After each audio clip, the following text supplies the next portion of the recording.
আলহামদুলিল্লাহ, গতকাল আমাদের ভারতের মাওলানা ইব্রাহিম দেওয়ালা সাহেবের আম বয়ানের মধ্য দিয়ে বাদ মাগরিব ইজতেমার 58তম যে জঙ্গি বিশ্ব ইজতেমা এর আনুষ্ঠানিকতা শুরু হয়েছে।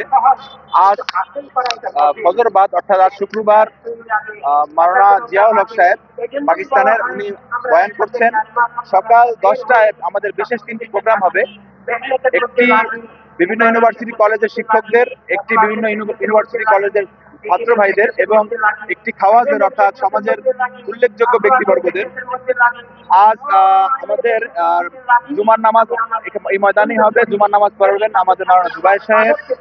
জুমার পরে আম বয়ান হবে জর্ডানের শেখ ওমর খতিব সাহেব, বাদ জুমা বয়ান করবেন। আসরের পরে মাওলানা জুবাইর সাহেব বয়ান করবেন। বাদ মাগরিব ভারতের মাওলানা আহমেদ লাভ সাহেব আম বয়ান করবেন। এই পর্যন্ত আমাদের প্রায় 72টি দেশ থেকে 2150 জন বিদেশি মেহমান ময়দানে বর্তমানে অবস্থান করছেন। জেনেক্সে শিফট করো, লাইফকে লিফট করো। বাকি আরো মেহমান আসতেছেন।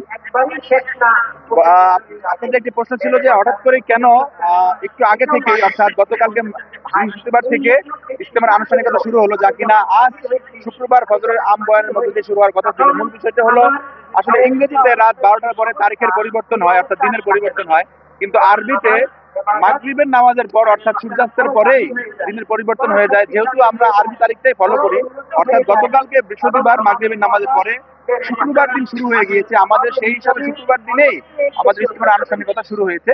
বিষয়টা আপনাদের মাধ্যমে সমাজের কাছে এবং জাতির সামনে আরেকবার ক্লিয়ার করতে হবে।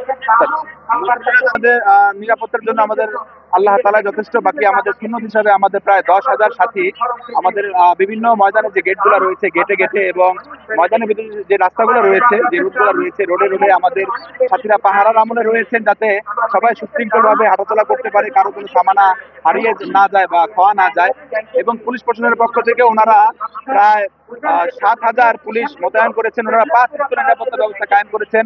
ওনারা চেকপোস্টের মাধ্যমে ড্রেস আপ অর্থাৎ পুলিশ পোশাক পরিহিত অবস্থায় আমাদের সাথীদের সাথে বিভিন্ন গেটে গেটে অবস্থান করছেন এবং সিভিল ড্রেসে বিভিন্ন খিত্তায় খিত্তায় অবস্থান করছেন। ওনারা প্রায় 16টি ওয়াচ টাওয়ার নির্মাণ করেছেন এবং 365টি সিসি ক্যামেরার মাধ্যমে ওনারা মনিটর করছেন।